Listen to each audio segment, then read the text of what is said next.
Welcome back to Lark's Prophet. I am Nors, and I will be playing a solo campaign of Dragonbane by Free League Publishing. I am using just sort of the wherewithal, the how-tos, the core rules of Dragonbane. The OSE solo for Old School Essentials, they have a couple just really handy Muse rollable tables, which have tons of good stuff. Just these 2 pages I love. And then the solo rules for Dragonbane itself is very handy and sort of the core of the game. Though right now we're using more of the solo Old School Essential solo rules at the moment. Let's see where we left off. I am playing Lark. His nickname is Songbird, and he's a merchant. That's why it's called Lark's Prophet. At the end of our last session, at the beginning of our last session, excuse me, we started at. Just gonna turn on that music real quick.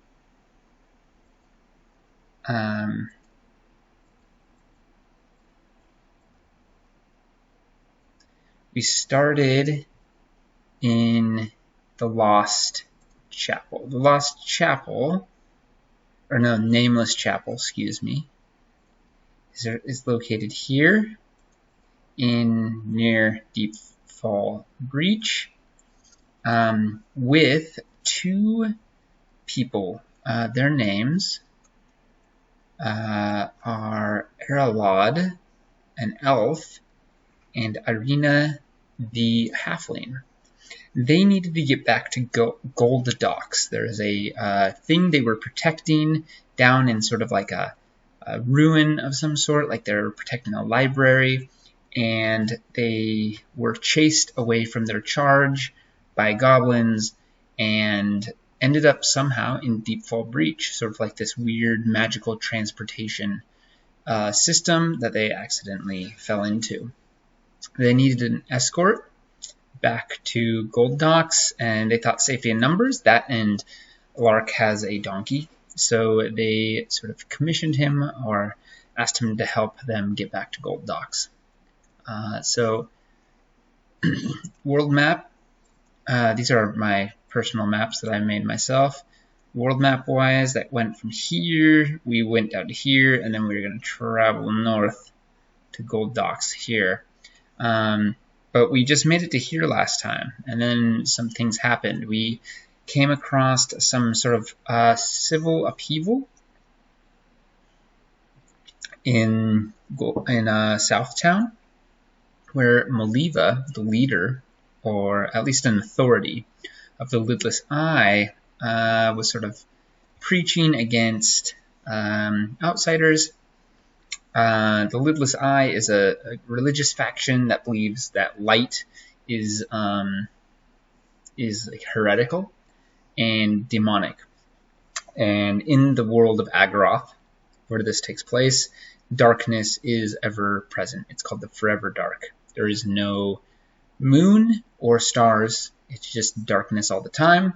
And everyone has to use fire, which they call Mage Fire, this Lidless Eye called Demon Flame, to light everything. So, there's also very few people in the world. It's like a sort of apocalyptic fantasy setting. Apocalyptic in the sense that it's like civilization is close to collapse completely and eradication by the Nightkin, the bad guys. Okay, so anyways, when they got to Southtown, let's go back to Southtown real quick. Southtown. Lark and his 2 companions and his donkey, Billy, had a hard time. They wanted to sell something, but no one would trade with them. So they broke a deal with Maliva to do Maliva a favor if Maliva would then permit people to trade with them. Maliva asked them to deal with the rebels, and the rebels are a splinter faction of the Lidless Eye, who were hiding in the Spilfwood. So Arena and Erelod both stayed behind with Billy, the donkey, while Lark went with some fighters to try to root out the rebels in the Spilfwood. It didn't go as planned. They came to a large chasm that was sort of cut into, I could imagine that being like right here somewhere, that was cut into the, maybe I'll like draw this chasm, not that we really need it, but cut into this area, and there was arcane symbols floating in the air there that were glowing, and it turned out to be a ghost who needed to be put to rest. Lark went down into the chasm to find an ancient spear, and as he found it, the spear is the thing that this ghost is tethered to. But as he found the spear, there was a shout from high up above, and Opala fell into the chasm, having been riddled with arrows, and other Lidless Eye folk are engaged with the Separatists, who were apparently in the area or waiting for, waiting in ambush. So it says, our note is, we will pick up in the moments following Opala's fall. So, Arc 5, Session 2, or Part 2. I like Arc 5, Part 2. What's happening? Lark holds this spear. It's like this ancient gold or like copper shafted spear with a silver head with engravings on it. He's looking at it. He's looking at the ghost, and he goes, "This was yours?" And the ghost nods, just as we have a man fall from above, just crumples near Lark. Lark looks down, checks him. The guy's obviously dead. Doesn't need to roll to figure out that this guy's certainly deceased. I need these.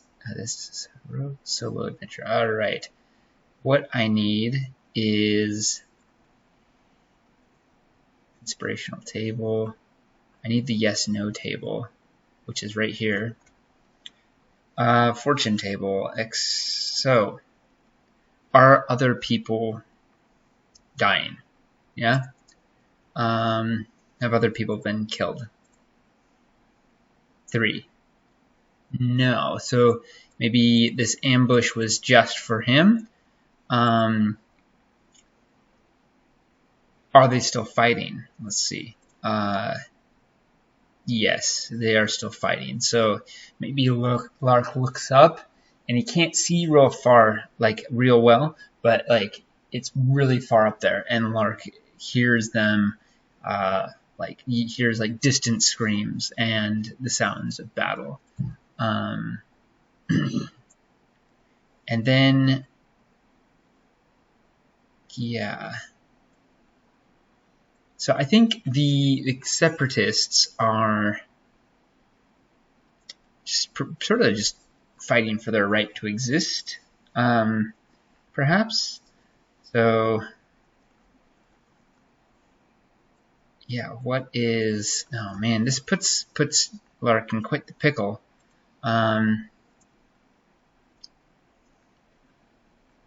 So what does Lark do? Lark has sort of come down into this chasm. I mean, he goes back up, certainly. He'd have to rush out, or he's like, yeah, you know what? I don't think that getting involved in this situation was a very good idea. And he's looking at this spear, and he's thinking the spear is probably worth a lot. Let's see. Can I? Let's go myth and legend, maybe. Where is it?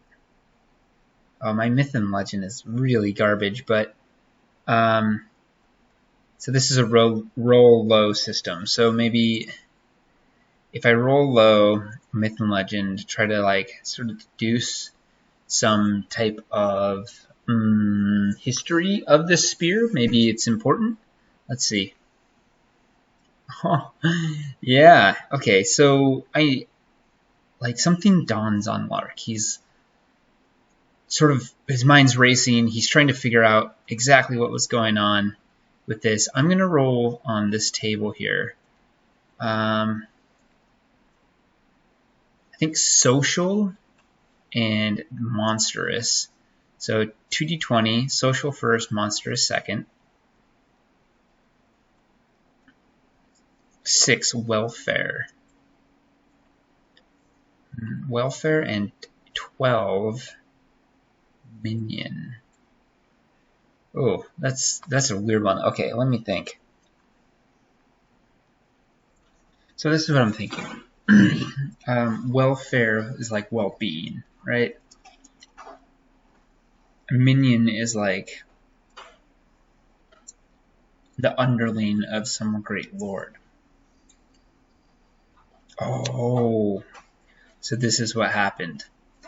This ghost, Lark thinks back. He remembers that there was once a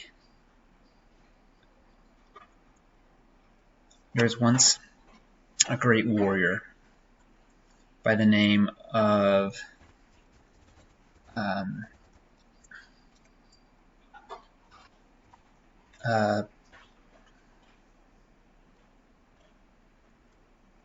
let's go Olmar Scarfang. There's a great warrior named Omar Scarfang Wolfkin. There are Wolfkin in this game, who fought against Agaroth.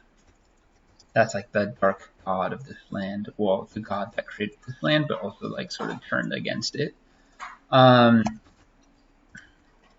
In the last battle, and this spear was stolen from Olmar, and the man who stole it was hunted down and killed. But he stashed the spear in this chasm, and now he's like chained to it. So I think Lark sort of like dawning comprehension. He goes, look at these marks. Wait a second, this looks like Omar Scarfang's spear, right? Let's see how old it is. We'll go D100 times 100.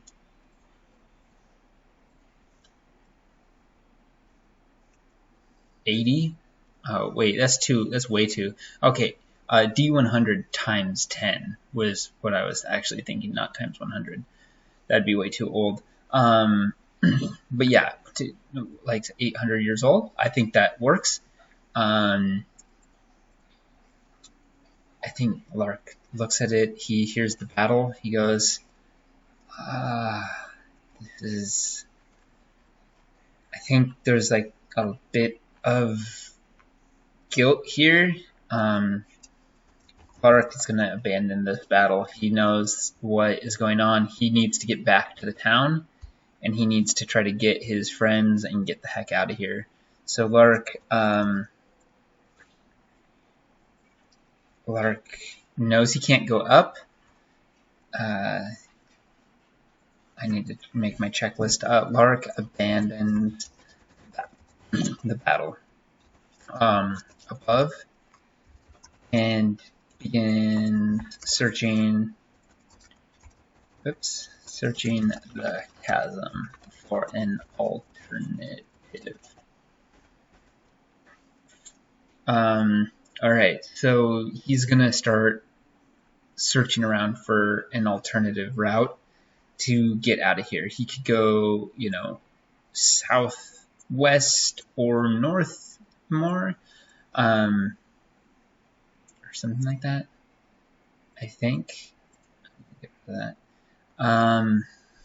So spot hidden, perhaps. It's more like I'm just trying to find a way out. I don't want that. There we go. Alright, I succeed at finding something. I find something. Do I find a way out? Yes or no? Extreme, yes. Now, the question is, power, reaction. Oh, yeah, here we go. Reaction, hostile, wary, open, friendly. So I think the question here is it like dangerous, risky, safe, easy, right? Risky. Okay, so there's a risky way out. Now the question is, I'm gonna go down here and I'm gonna use the waypoint system here, which will just make it easier. So I'm gonna say that this is a waypoint. This way out is a waypoint. I'm not sure exactly how this is gonna work, but so we're gonna roll a d20 on the area table. That's gonna be here. I don't know if that works. Let's try it. All right. Roll a d20. 5. Be a confounding maze. That's amazing. That works perfectly. So, okay, we have a confounding maze that we're in. Great. And then I roll a d4. I get 2. So now I roll 2d4 on these. A confounding maze. So this whole thing is a confounding maze. And I get 4 danger and 1 content. Okay, so subtable. These are d20s. So first danger, then content.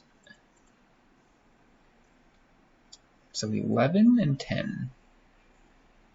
Hidden trap, great. And content, fresh corpses. All right. Well, this isn't too much of a stretch. Lark is searching around. He's holding a spear. I imagine that this ghost sort of like floats behind him slowly. It's like you can't really see its shape or form. It's got like a roughly humanoid form, but you can't make out its features. It's all blurred and stuff, and it just sort of slowly, silently just floats behind him wherever he goes because he's got the spear, right? And I think Lark is going through this chasm, and he like keeps on coming to different places where he's like tries to climb up, and then realizes that like it's just not gonna work. As he's doing this, more bodies start falling into the maze. or the place. Search table. Oh. Okay, I think there's here's a trap situation. All right. Traps. The breach is riddled with deadly traps engineered. We're not in the breach technically, but I'm using this anyway. Architects of this place. If you encounter a trap, either as the outcome of a failed skill check roll or as prompted by a result table, you can use the table below to reveal its nature. As both the GM and player of your adventure, you may occasionally have knowledge of the peril that your character does not. If the trap is not yet sprung, use spot hidden to stay out of trouble. If you activate the trap, you can respond. Make a roll such as evade to avoid its effects. If a trap causes you harm, check the damage table, page 5, to decide how much. Okay, so I think we need to roll a d20 to see what kind of trap it is. So, yeah. 15. Spinning blades. I feel like the ghost maybe like lured Lark down here to get the spear, but like has ulterior motives or something like that.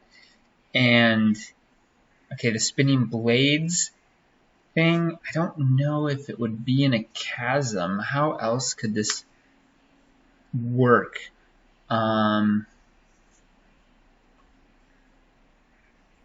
I figured it out. Yeah, spinning blades is one thing, right? Like Indiana Jones, Liberators kneel before God, right? Quest for the Holy Grail. But this doesn't work for that, right? So the spinning blades are actually cultists.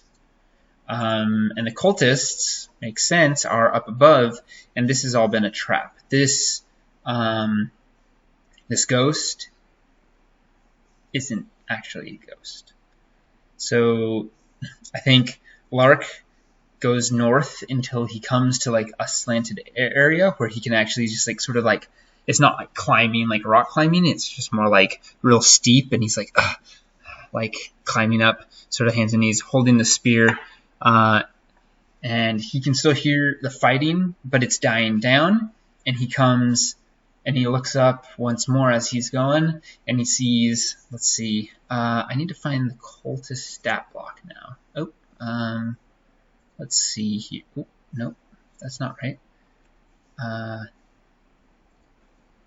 Let's see. Here it is. I don't like it. Here we go. Heroic abilities. I need the bestiary. Demon, introduction, goblins. Do we have cultists? Common animals. Maybe not. Interesting. Well, let's go here, and I'm gonna go search for this. All right, so we're gonna have to roll up some minions, or excuse me, some cultists. This is sort of fun. I actually quite like this type of thing. I'm gonna move this up here for now. There, yep, because this. We're gonna say there are cultists of the list separatists. Say there's what? This could be really rough if I roll badly. Oh, I guess you just pick these. So I'm gonna say there's D4. So oh, actually, there's a quantity thing in here. Why don't I go back to the quantity? Let's up. Here we go. Number. Here we go. Number. We need a D6. D6. 5. Shit. Several. Yeah. Okay. So D4 plus, or yeah.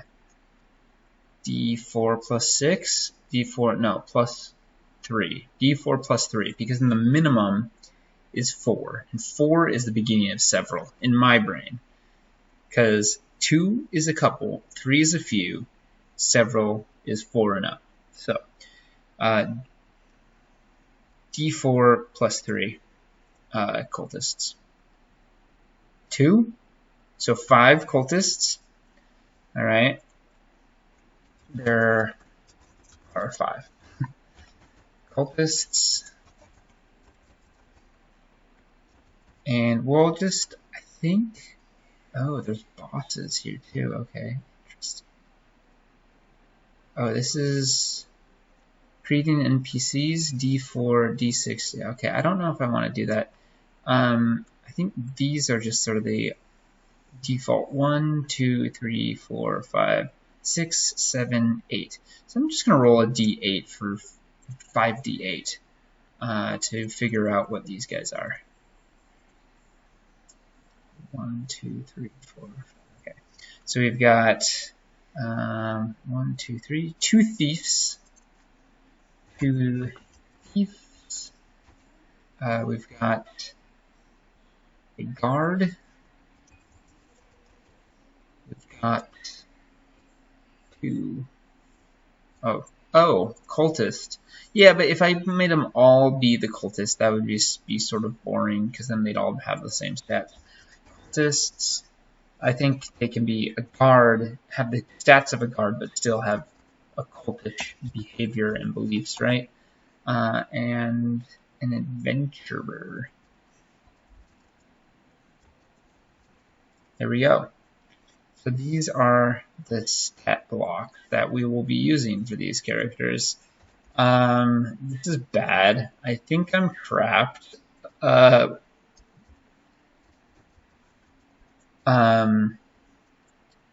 cultist. Yeah, this is the thing. So Lark comes up this hill and sees these 5 people standing there. He's holding the spear, and the cultist stat blocked character just starts to laugh and goes, like, sort of like snatches something out of the air, and the ghost goes, ooh, this is even better. He holds something out of the air, uncorks it, and the ghost goes into this thing, and he corks it. And Larks can go, hi, my name is Lark. I am a traveler, and I have seemed to have gotten lost. Just gonna try to snow these guys, hopefully. I think that's a bluffing situation. Oh man, this is gonna be bad. 7 is not a good roll, man. Oh, what are my trading master adaptive? I could use adaptive. I think I got to. Yeah. 1, 2, 3. I gotta take that down. So I take that down 3, and I can use any skill I want by doing that. And my highest skill, but I have to justify it. So bartering is the same. Yeah. So since I'm like sort of, oh yeah, I say I seem to have gotten lost in that chasm, but I think one of you dropped this spear, and I hand out the spear to these people. Someone dropped it down there, and so I'll use this. Oh my gosh, I barely made it. That was close. Okay. I think these guys are already... I don't think they would...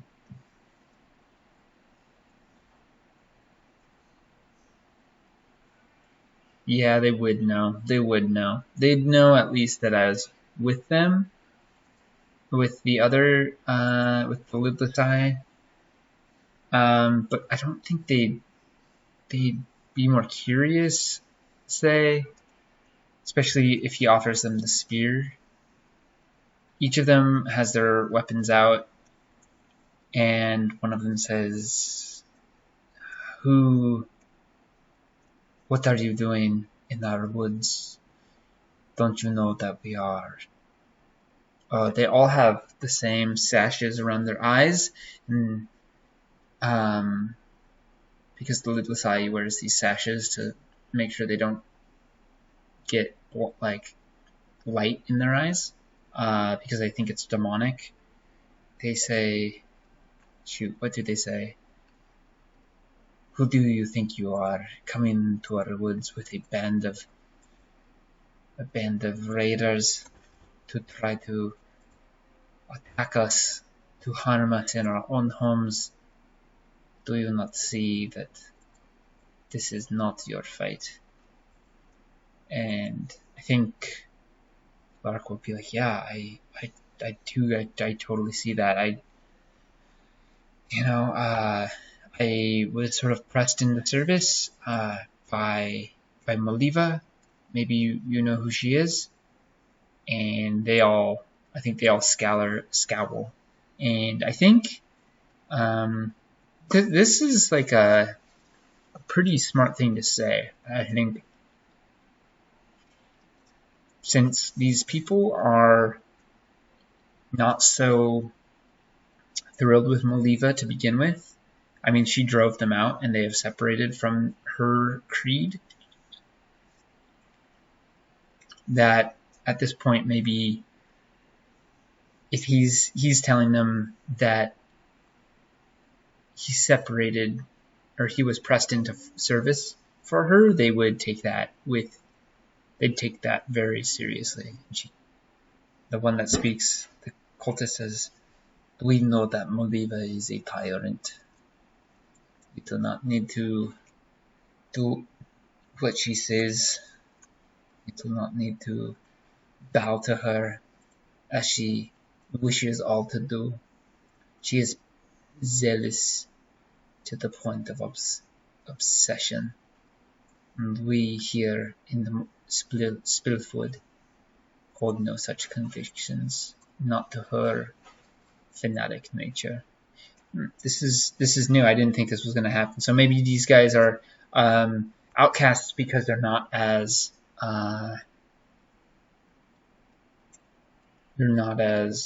zealous and intense as Maliva herself. I think Lark will go, yeah, I didn't know that. I'm sorry, I've never been to Southtown before, and I don't know the issues of your politics. I came here on a mission to escort some people to Gold Docks, and I feel like I might have failed. I don't think I can go back. I think to Southtown without the people she sent me with. I think they're probably all dead, huh? And the cultist in the cloak nods. It is sad when people shed their flesh and become spirit, but there is a simplicity in it. It is one thing we all share, and their lives will be better for it. In the end, they will go on. They become the forever dark, just like all people have done for so long. And they are not here to hurt people anymore. They cannot force people, as you say, into service. They cannot try to convert everyone to their own beliefs. Lark is gonna sort of scratch his head and goes, you don't. I've met Lidless Eye, members of the Lidless Eye before, in Hildholm, where I'm from, and you don't sound like them at all. What do you believe if you don't believe in what they're doing? And Why do you still wear the sash? The man says, the cultist says, we do not take in the light. That we share with our mother faction, so to speak, but does not every son and daughter rebel from their parents eventually, knowing themselves to be of an order higher in magnitude and thought and belief than their predecessor? We see the necessity of working with all peoples, not only those of our creed. The South Town cannot survive without the light. They say that we can, but we cannot. He shakes his head. The others guard there. They all have their weapons out. And Lark says, well, I don't know what to say. It's clear that Maliva did actually consent to work with people who were not of her creed. You cannot see, but I am not a lidless eye follower. I don't wear the sash. I take in the light. So maybe she's not as zealous as you thought. Alright, I'm faced with this issue of how is Lark going to get out of this? He says, well, you seem much more reasonable than Maliva was when we first met her. If you help me out of this mess, and help me get my friends, well, feel bad leaving them there.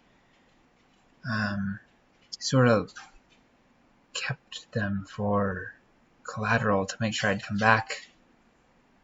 I think if I show up again without the people she sent me with from her clan, we'd probably be in a bad spot. I don't know if there's something you could help me do. I think they'd want something in return here, like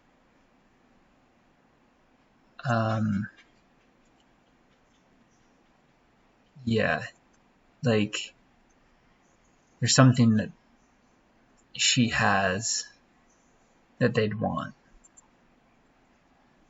So what might that be?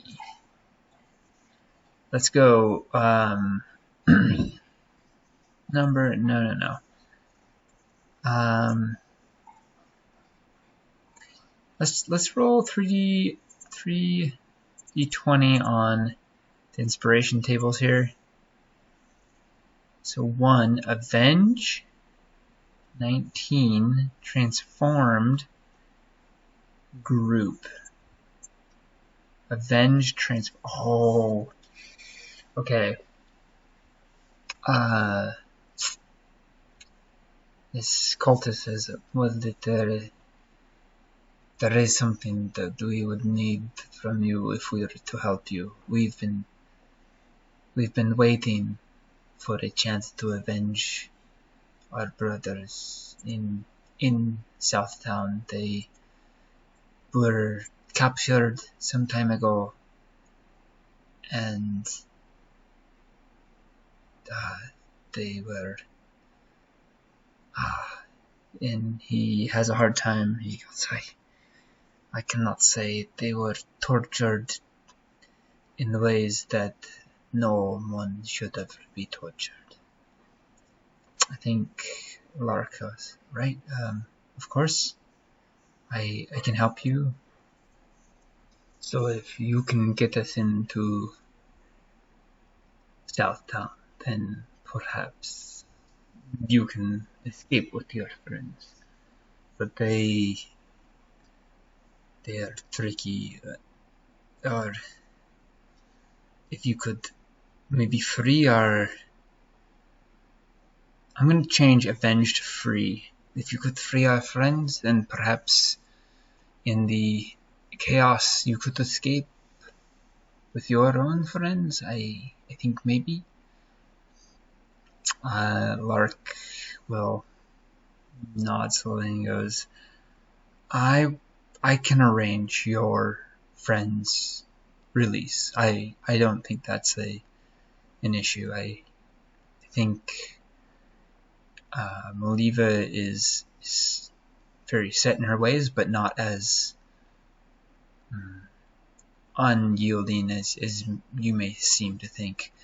Let me go back, and as soon as I do, there's going to be very many questions asked. So it may take me some time to arrange the release of the captives and the people. But it sounds like if they're being tortured, well, they shouldn't be. Here, the cultist nods and he goes, yes, very, very well. We have some hostages of our own. Perhaps we will cut off their fingers, and then you can take their fingers to Maliva, so she knows that they are alive and unspoiled. And Lark goes, no, I don't think you need to cut off anybody's fingers. That wouldn't look good. I'll just tell her that you have them. Maybe you should rough me up a little bit, like, hurt me so that I don't look like I just went for a walk and came back and didn't get hurt at all. The cultist goes, you want to get beat up? You want us to hit you? And Lark nods and he goes, I think it would make my life actually a lot easier.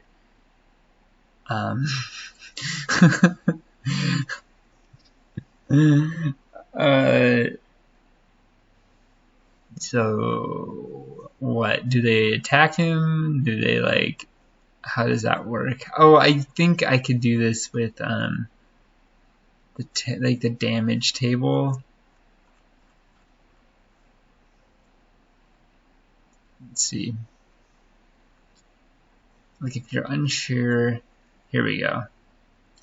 So slight damage, moderate, or severe. I think it's just slight. It's nothing too much. So a d6, just to rough him up a little bit, so that he, doesn't look like he got away unscathed, like a black eye or something. Okay, so it's 5 damage, but I do have armor. So let's see here.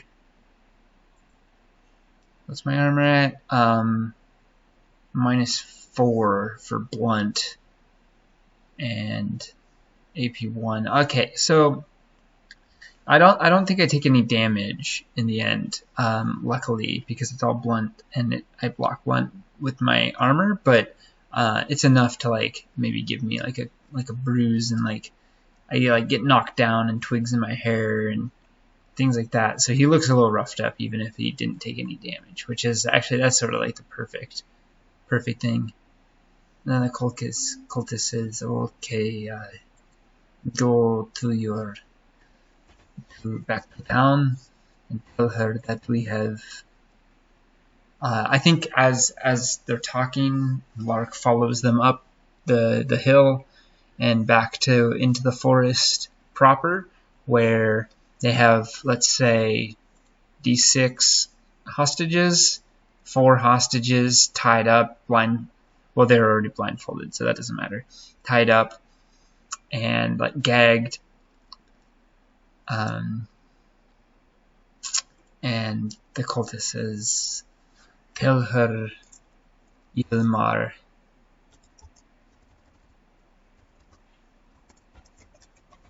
has her assassin squad who were not good enough to kill me. Wait, is it Yilma or Yilmar?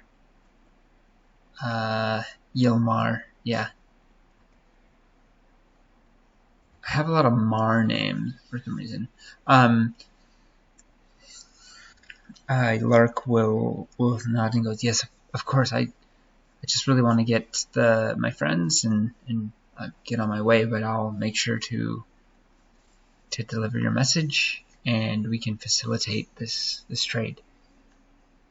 So yeah, Lark is going to travel back towards town.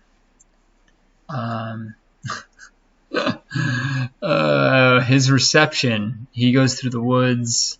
Like, what types of things does he see in the woods? If anything interesting, let's find out. Go here. Wilderness. D20. 5. Bush. Okay.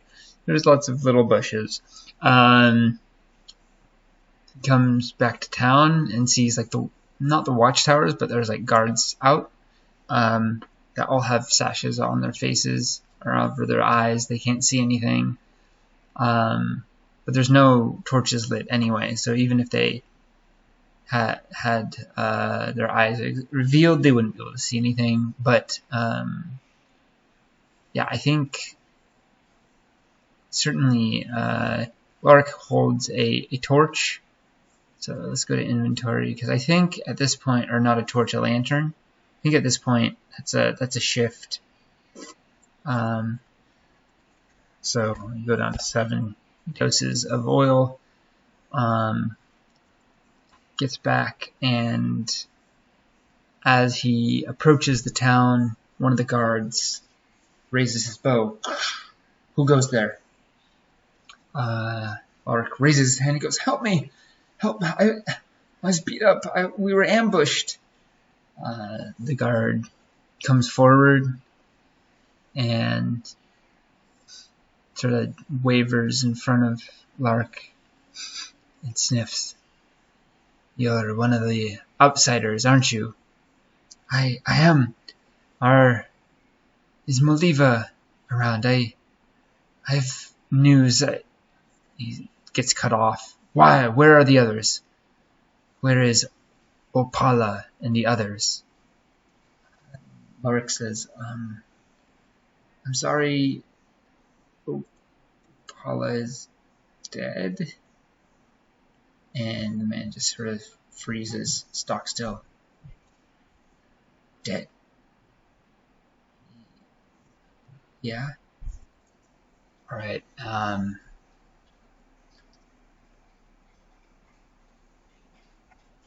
Lark says, "The others we were ambushed, and I mean, look at me. I have got beat up. I got captured, and they told me that I needed to deliver a message. They took prisoners, and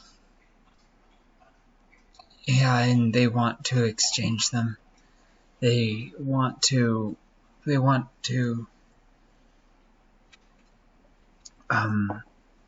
do a prisoner exchange. They said they had friends here who had been tortured and hurt, and they wanted them back." And the man scowls. "Yeah, if you can call them men anymore." So I'm thinking the player me, Norris. I'm thinking that these these people who were tortured and captured have been like turned into demons through cruelty. Sort of like a Island of Dr. Monroe type of thing, where like they've been turned into like the monsters or the beast creatures that were created with torture. Like the more you tortured them, the more human they became. But in this case, these humans have been turned into like demons through being tortured. Sort of like orcs in Lord of the Rings, right? They're elves that were tortured by the dark powers to create like this whole new kin of people who were like just completely like broken in certain ways in terms of like their humanity, which is like super sad. Now that I think about it. So maybe that's like Maliva and the Illulusai have like sort of gone so far that they can't come back. Now the question is can Lark get her to trade these people for the captives?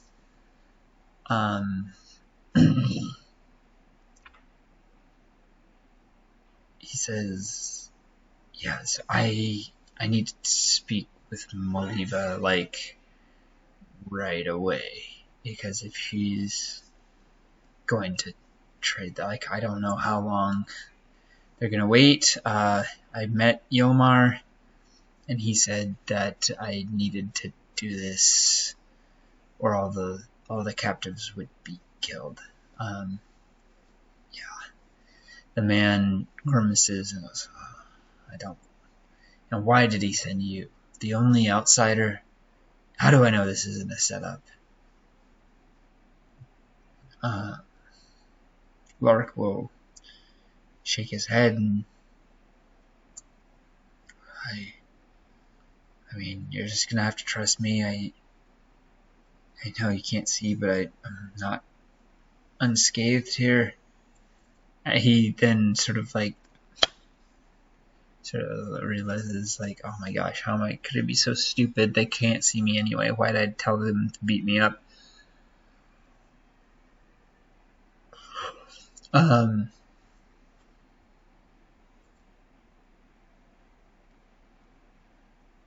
He goes, just take me to Maliva. So the guard lowers his bow, stows his arrow in his quiver, and motions for Lark to come with him. They venture into the town, past buildings, into the town square, where Maliva had sort of been preaching earlier that day. Well, day is relative because it's always dark. Earlier, I should say. And there is like a chapel of the Lidlessai, or the cloister as it's called. And this guard leads Lark directly to it and knocks on the door. Someone comes to it, and there's no, like, opens like this little slit, but it's not for eyes, it's for their mouth, and they go, who is it? The guard says, it's Fearson. I brought someone to see Maliva. It's the one of the outsiders. He's come with the news about the raid. It didn't go to plan. The thing goes, a door opens. It's like this big wrought iron door, like black iron. It opens inwards, and it's sort of like, and someone standing there, a woman in robes. She goes, come in. Fearson, the guard, bows his head and turns around to leave.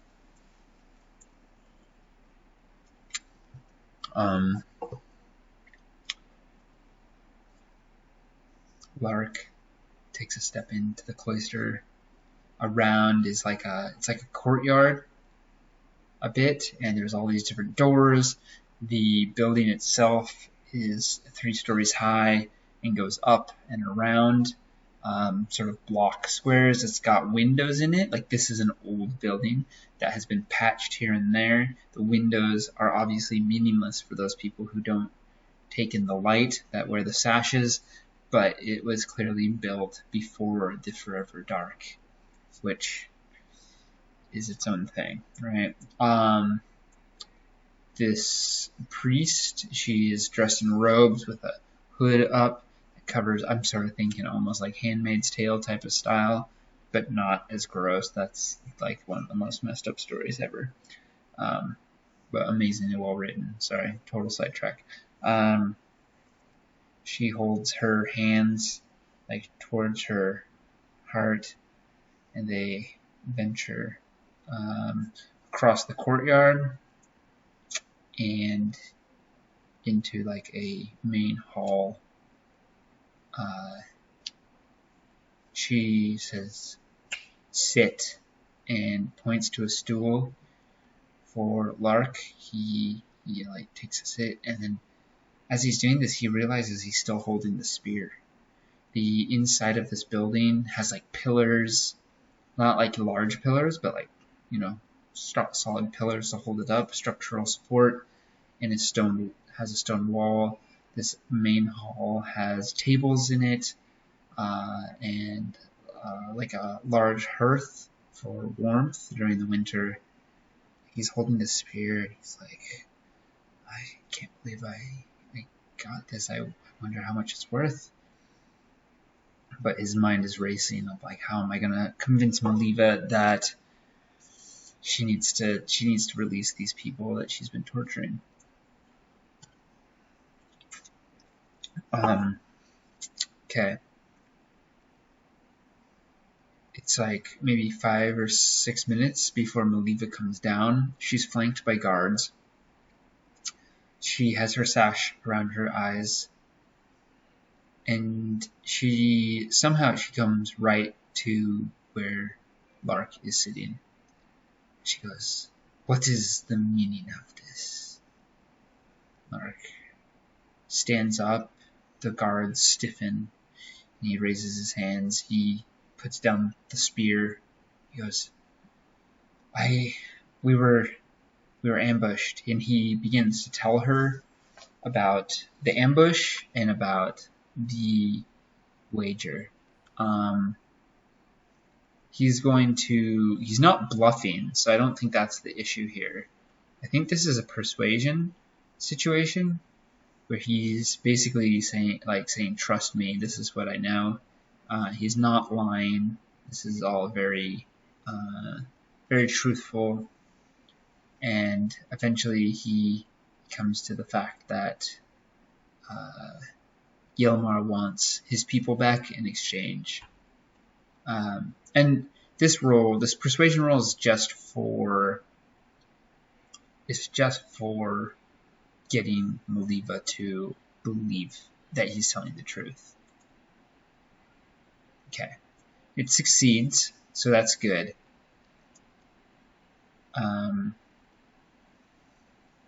But I think there's definitely something fishy going on. Like, Maliva's like, why did they let you go?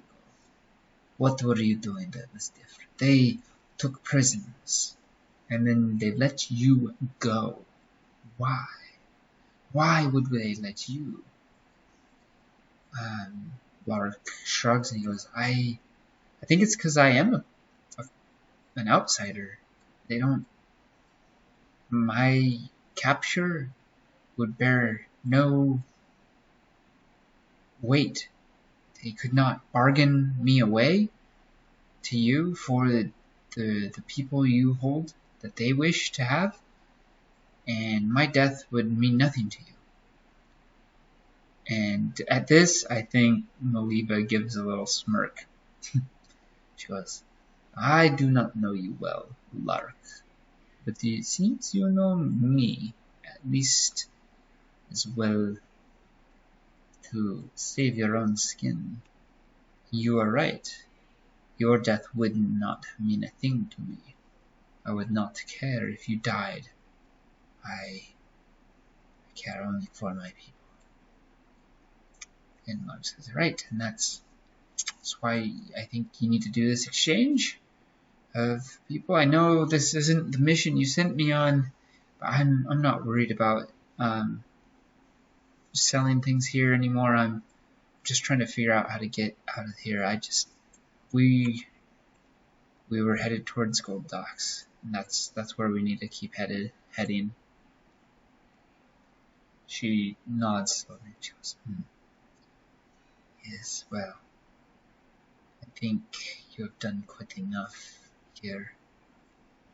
Where were they positioned when you left them? Lark tells her near the chasm. I don't know if that's maybe like a known place or not, but he explains where they were and how to get there. And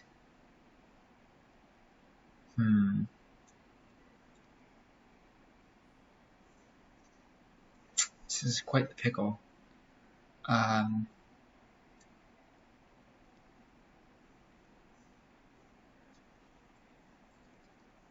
see. He says, I think, would you, like, where might my friends be? And I think we'll just maybe hit the road now. I'm afraid I've cost you. I didn't know. We stumbled right into a trap, and I just didn't know.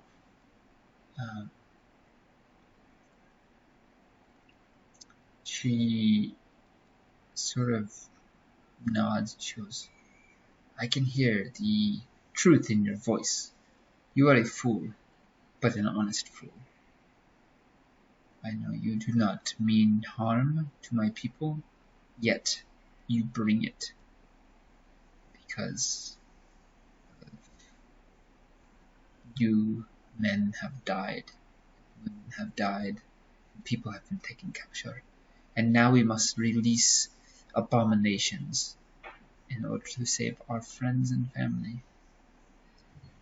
And, I think Lark is sort of like abominations.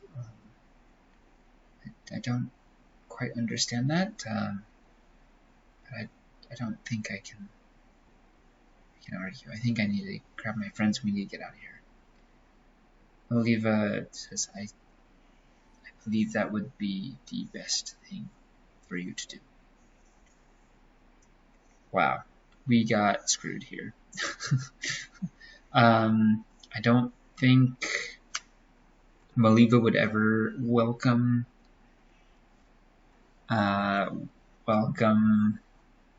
Lark back. I think she would sort of have an escort, getting them out of the town. Yeah, she'd have her guards walk Lark out, find Billy the donkey, as well as the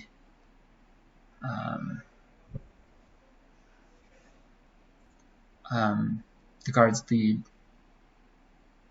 Lark back to Erlod and Arena, and they're like, "Oh wow, you're back so soon. How did it go?" And Lark just like shakes his head, like, like, don't ask. Let's get out of here. They load up Billy, and they hit the road. They go back up the thing and head out of Southtown, never to be welcome there again. So I think, in terms of the notes for this session, or this part, Lark cuts a deal with the separatists and to deliver a message to Oliva.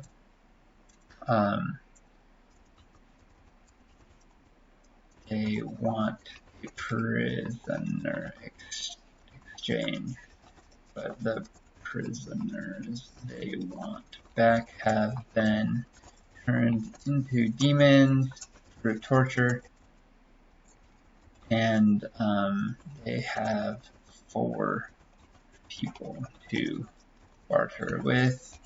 Maliva is skeptical, but lets Lark and his friends leave. but they will never be welcome in Southtown again. And I think that's where we're gonna end it.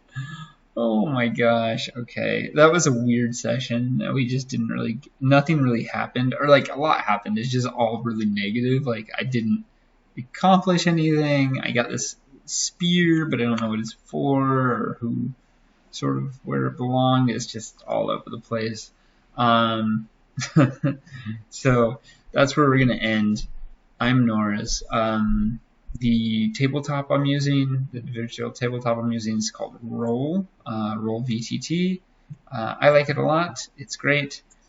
I'm using notes for my note taking. Let's save these just so I don't forget. And I'm using the core rules of Dragonbane by Free League Publishing, using the solo rules by Free League Publishing for Dragonbane, and I'm using the Old School Essentials rollable Muse tables, the Old School Solo. There are links in the description to my Ko-fi page if you want to help support me, if you want to buy some of my maps as PDFs and things like that. Also, you can commission me. Just tell me what you want in a map. I know my map style is pretty goofy and sort of silly. But it's, I don't know, I think it's charming in a way as well. I can show you a different one real quick, like this. It's sort of goofy and just sort of fun.